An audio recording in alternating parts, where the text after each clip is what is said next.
As you know, our show is often about politics, but it is called The Source. And the source of our political fights comes to our difference in beliefs or philosophy. And today it's a great pleasure to interview a very special conservative philosopher. Yes, there are a few. And we are joined now from Montreal by Professor Roger Scruton, who I would argue is the leading living conservative philosopher of our day. Professor Scruton, what a pleasure to have you on the show. What brings you to Canada?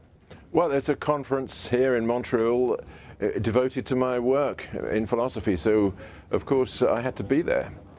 Well, it's great to have you in our country. McGill's a bit of a liberal place. Can you help our viewers? I mean, we talk about conservative things a lot, but help understand. I mean, I was just reading an article you wrote in The Spectator. You say anarchism and socialism are beliefs, but conservatism is a philosophy. What's the difference? Well, what I mean is that conservatives have an attitude towards the world. They don't necessarily have a system of beliefs which gives them a doctrine that they can impose upon others and try and systematize the world according to their own desires. It's a way. It's a response to the world which regards it as something precious. That we're here not to destroy things and remake everything in our own image, but on the contrary, to find out what is good and try to conserve that thing. Now, what's the difference between conservatism and libertarianism? I mean, I think I'm sort of half and half. What would a conservative say about, say, the use of drugs or prostitution that a libertarian would disagree with, and why?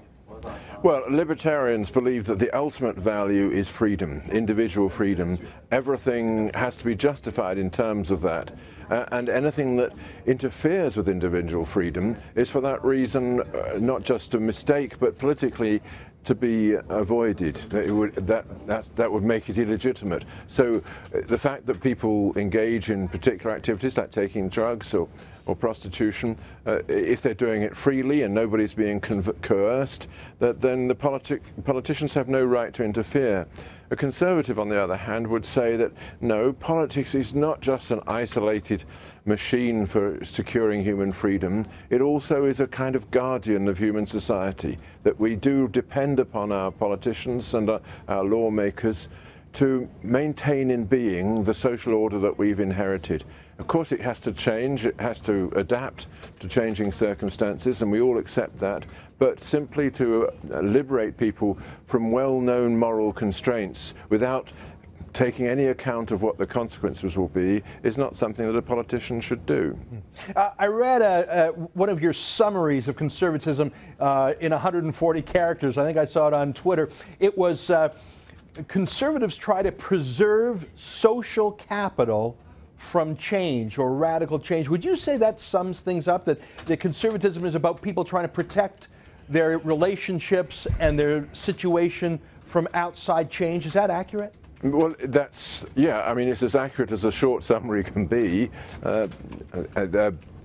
Yeah, I would say that the idea of social capital is a very important one, that we come into the world inheriting various things, and this capital enables us to deal with the very complex situation in which modern people find themselves without having to think everything out afresh. We know that our ancestors over many, many generations have experimented with things, they've tried and they've failed, they've gone through disasters, and also there are many successes. Our legal systems and our social institutions, they've survived because they are successes. They've been able to help us to regulate our lives in a way which enables us to reproduce and find our own peace and happiness. And that, I think, is important. Well, and that's the thing. I find the left loves the idea of newness. Anything young, anything that rips out the old and levels it down. I mean, in a way, Mao Zedong was the worst of this. He wanted to raise everything out with the four olds, he said, yes. Old ideas. I mean, how is it that every generation wants to destroy the old? I understand that you yourself were a bit of a radical in the hippie 60s. Is that true? And how did you come over that? Actually, I wasn't that much of a radical, and I tell you what cured me of it. It was when I was a young person, still in my, I suppose, about 21, being in Paris at the time of the build-up towards the '68 so-called street revolution. Then I recognized that exactly what you were saying, that the young people who were demonstrating in the street below my window had in mind to destroy things, but had no idea of what they would put in the place of them. And of course it's easy to destroy, it's very hard to create. We create only slowly and over generations. And that completely converted me, seeing this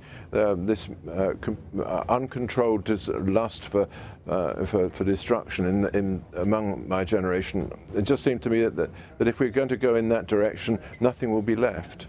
You know, that reminds me of the Occupy Wall Street radicals, incoherent, other than they sure didn't like a lot of things that had been built up over the centuries. Professor Scruton, don't go away, and hey, you at home, don't go away. Much more with the world's leading conservative philosopher after the break.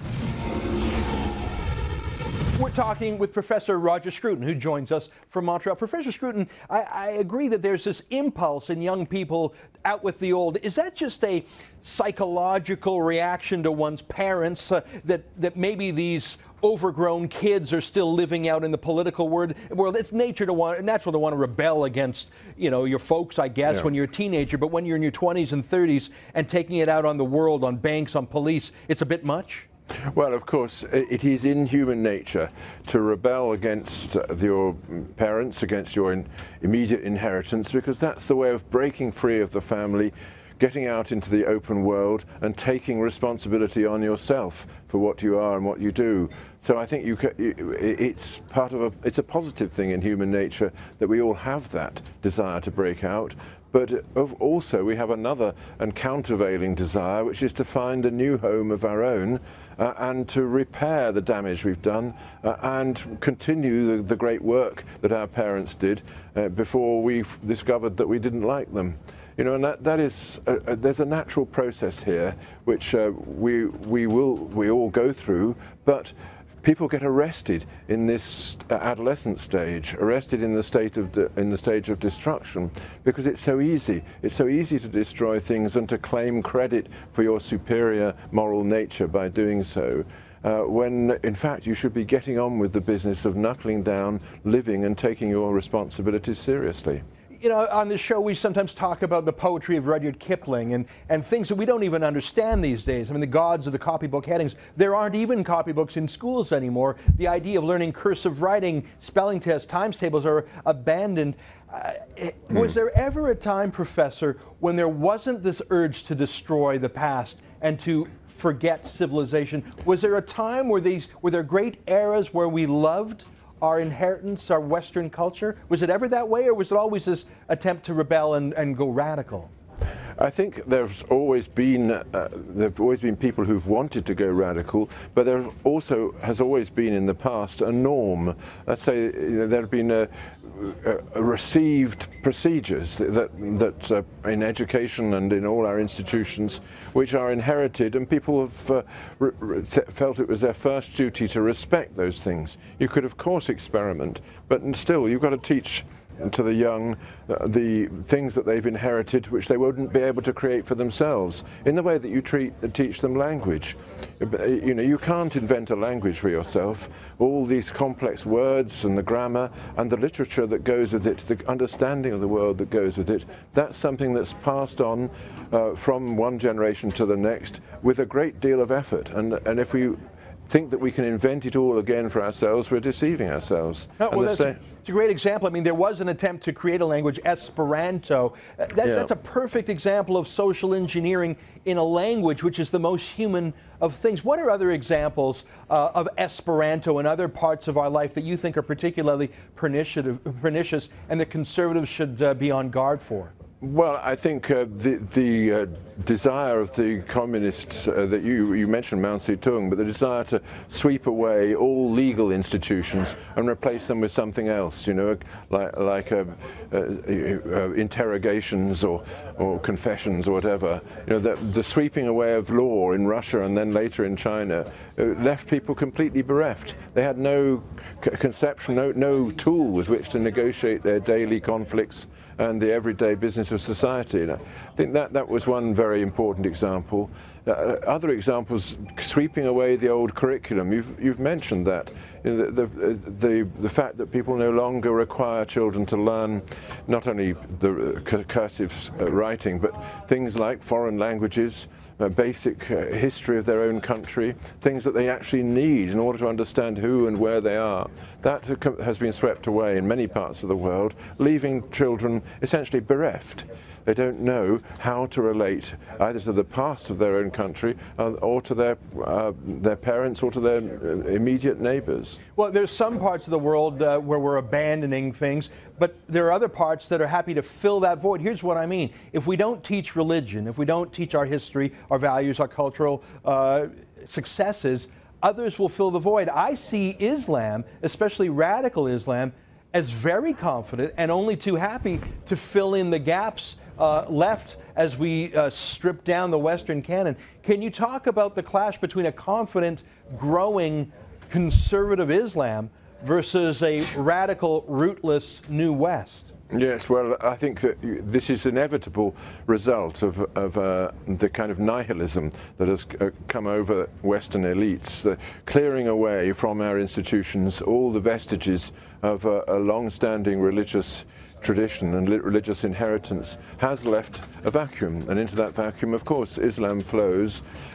Islam is not one thing. There are many different kinds of Islam, obviously, but all of them share one crucial belief, which is that order in this world comes through obedience. And when people are in a state of this religious vacuum that so many young people are today, then they hunger in a way for that kind of message. They want to find something to obey, and when they, of course, Islam tells them, here you are. We have nothing, no other message than to say obey. That's what the word means, submission.